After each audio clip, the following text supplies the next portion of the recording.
ஒரு பசுமையாக கனிந்த தோட்டத்தில் குட்டி பூனை பூசு குட்டி நாய் தடா நடக்கச் சென்றார்.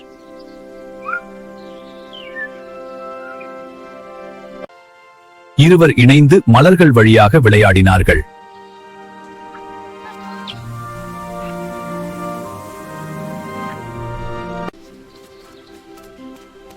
ஆனாலும் தடா நீர் தொட்டியில் சிக்கிப் போயினாள்.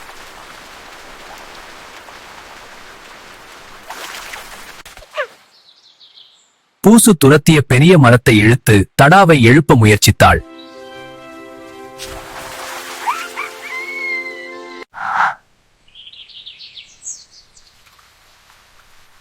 இருவரும் சேர்த்து முயற்சித்ததால் தடா மீண்டாள். இருவரும் நண்பர்களாக இணைந்து இருந்தால் எந்த சிக்கலும் தாண்டலாம்.